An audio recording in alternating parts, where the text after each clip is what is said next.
Jesse, since we have a light, can we get another light? Please. You want one? Yes, please. All right.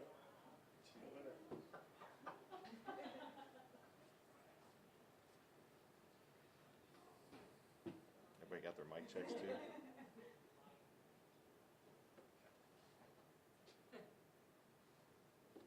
got it. Thank you. Nobody asked for us. Because Russ would have told him that.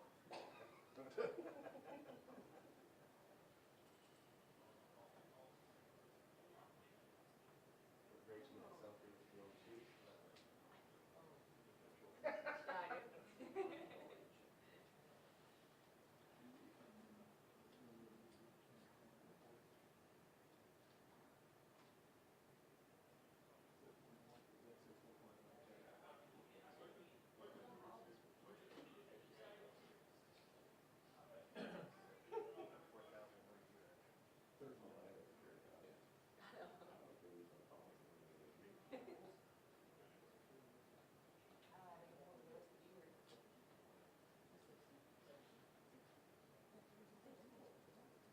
How's it going? Usually Central Monday for me. I'm used to seeing you here. Yeah, dude, I'm surprised I would be here. They don't serve pizza here. Yeah, I usually come once a month. And there will be no practice available. No locker room. Like, I don't know if there was any replays I can access.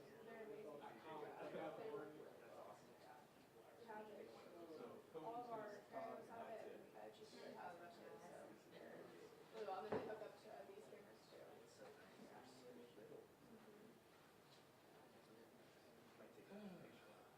Yeah, yeah, yeah.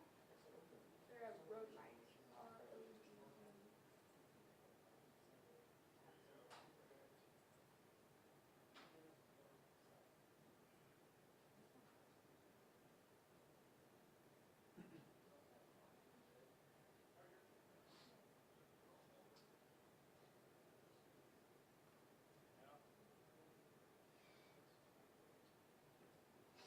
Thank you for providing a light that helps. It's super dark in here, so whatever we can do to make it better, yeah. Appreciate that.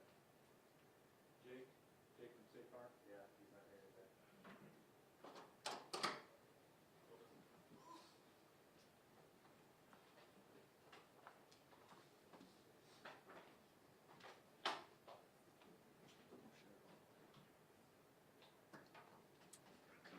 Good morning, everyone ready?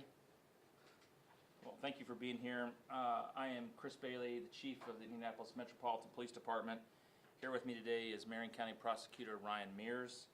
Prosecutor Mears will provide a rundown of the facts as we know them at this time, and then after that I'll come back up for some additional comments, and then we can answer some questions. Prosecutor? Thank you, Chief.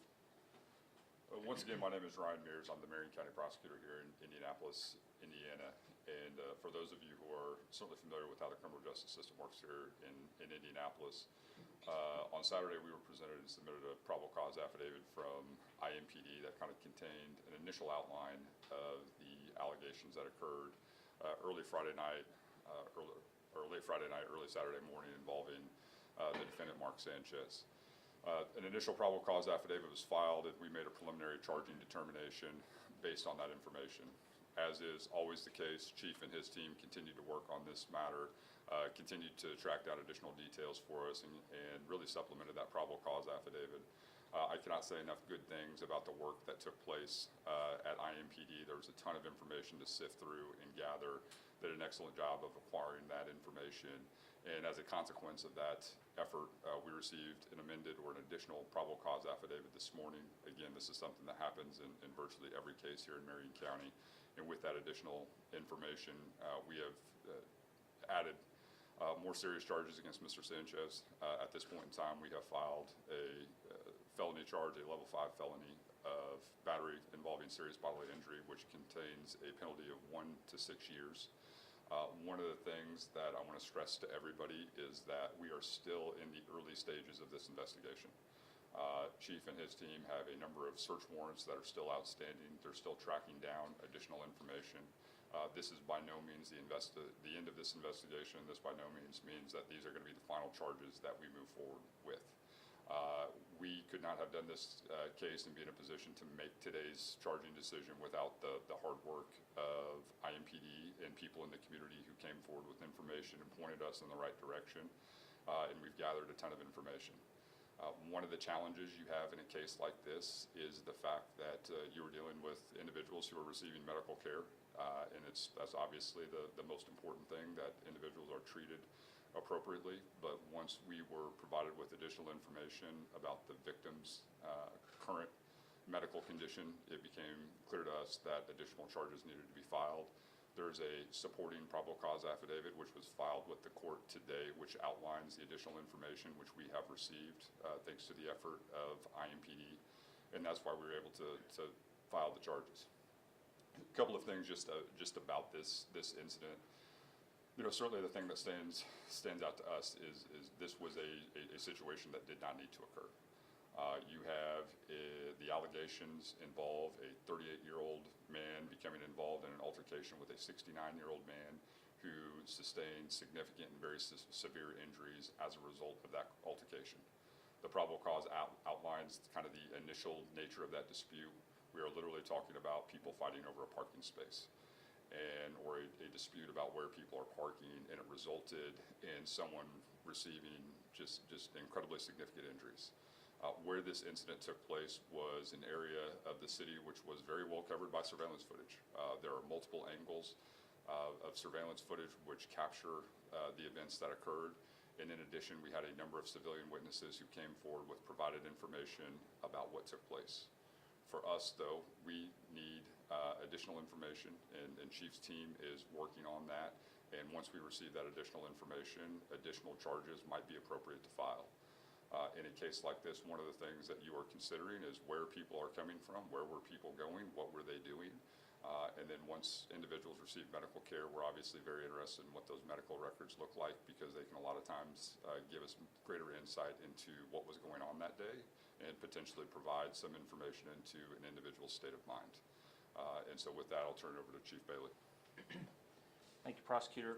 First and foremost, I want to say that my thoughts and prayers are with the victim in this case and his family as he is on the road to recovery. I also want to just express just how proud I am of the officers and detectives of this police department who, those early morning hours of Saturday, rushed in to provide medical care and find out what was going on, and then spent the next really 2 full days putting this case together to present to our partners at the Marion County Prosecutor's Office. All of them, including deputy prosecutors, including the prosecutor himself, worked all weekend nonstop to bring those initial charges, and as he said, we continued to work on this case to find additional information, additional evidence, and additional witnesses to make this case stronger.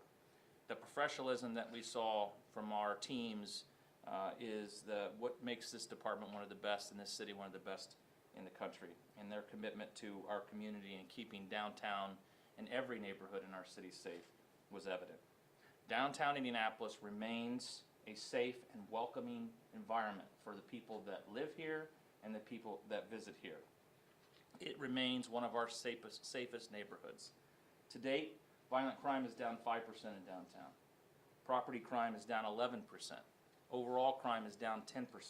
And across our city, violent crime is down 21%. That is because of the hard work of all of our partners in the criminal justice system, including Prosecutor Mears and the work of our detectives, the work that we see from our Office of Public Health and Safety, and the work of our boots on the ground community-based organizations who every day are doing their part to make our city safe. But I want to be clear about this. I don't care who you are. I don't care what you do for a living. I don't care where you live. If you come into our city, commit violence, we will use all the tools at our disposal to hold you accountable. As we move forward, IMPD will continue to maintain our strong, visible presence in downtown on those high visibility, high traffic weekends at major events to make sure that our community is safe. And I continue to urge our community to respect one another. As the prosecutor said, this did not need to happen. It just did not. We need to recognize our differences, respect those differences, and deal with our conflict without resorting to violence. because it's just not worth it. I appreciate the cooperation of our community and the downtown residents and businesses who continue to support their police department, each other, and work with us to solve our problems. Thank you, and now we will take some questions. Ryan Mears, Prosecutor Mears, are there any laws on the books that state that charges will be up based on maybe a victim's age, especially if this person was elderly? So traditionally, that's more of a statutory aggravator as it relates to sentencing. And so one of the things that the court can consider when they're trying to impose a sentence, as I mentioned, this is a level 5 felony, 1 to 6 years. One of the statutory aggravators is the age of the victim. And certainly that is something that the judge could consider when they're imposing a sentence. Did investigators take a BAC level from Sanchez? Well, anytime anyone's admitted to the hospital, there's a number of things that are conducted as just kind of a matter of routine and a matter of procedure. And I think as you work through the process, certainly their health records are protected. We have to go through that process of making sure that any information that we receive is obtained through the proper channels. And I know Chief's team's working on that.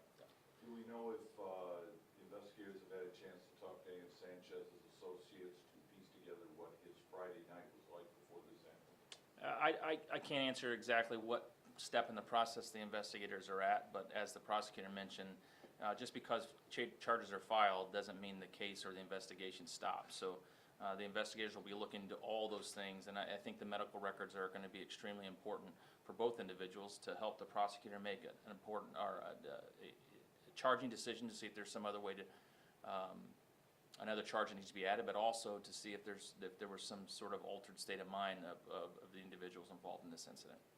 Does the felony mean his bond has now changed? So as you know, we're currently assigned to a misdemeanor level 6 court with the additional charges. This case will be transferred to a major felony court, and then it would be up to that major felony court to make the determination as to whether or not a bond should be imposed regarding the new charges. Again, these new charges are supported by an amended probable cause affidavit, which goes into way more detail about what took place on that night, and also more clearly outlines the nature and extent of the victim's injuries in this case. How does the state's self-defense law play into this and the allegations? Well, certainly Indiana has some of the most robust self-defense laws in the nation, and that's always going to be part of the equation when you evaluate cases like this and trying to determine exactly what took place. And it will certainly be at the center of this particular trial as well when we have conversations about were people acting reasonably or not. And in Indiana, you have no duty to retreat. So those are all things that you need to consider in terms of when you make that initial charging decision. Those facts have been evaluated, and certainly the self-defense law is going to be an issue that will be raised at trial. Last question. You tweeted yesterday for the first time in 3 years criticizing the governor for his quick take for political gain. What's your reaction to that? Well, for me, the most important thing is that we get information out there that is accurate. And anytime people jump to conclusions and don't rely on facts, that's obviously disappointing. For us, though, we have conversations about what's taking place in Marion County. When those types of things are said, it's not really an attack on me. It's an attack on 420 people who work in the prosecutor's office who are dedicated to their job. And we've won 31 out of our last 34 murder trials. We've won the last 10 murder trials in a row. And if the governor has conversations about what's going on in Marion County, not only can he look to those stats, but he has an open invitation to come to the prosecutor's office and not only meet with me, but the people who are in the courtroom every single day fighting for those convictions. We don't get those records and we don't get those results without Chief Bailey's help, without the community's help. And so if the governor thinks that he can add to that conversation, if he says, hey, there's additional things that can be done to help, we always want to have that conversation. Where I think my frustration sometimes comes from is everybody's quick to blame and point fingers. We need substantive responses that actually address the challenges that we're facing and give everybody the tools and resources that they need to be successful. I feel very comfortable with where we are in terms of our murder conviction rate, but we can't do that without Chief Bailey. We can't do that without the community, and if the governor thinks he can assist, he's got an open invitation to come. Thank you all. We appreciate your time. Thank you. For both Ryan and Chris, considering Indiana is a constitutional carry state, and as you pointed out, self-defense statute is very broad, how lucky are we that somebody's not dead of a gunshot wound? Well, go ahead. I mean, we've seen over the last several years the number of cases that have to be screened from the prosecutor's office and look through the lens of self-defense, I think, go up. And that's because a lot more people are armed and protecting, which is their right that they have. But when conflicts, which I've said repeatedly, continue to drive violence in our community, simple conflicts over things like parking spots, and the list goes on and on that we've seen over the last several years, these tragic cases that turn violent because someone has a weapon of any sort. But we're lucky that no one's dead right now as a result of this incident that involved a knife. But certainly more people have guns, and we have to be mindful of that as we start and deal with conflict in our community. Thank you. Thank you, Chief.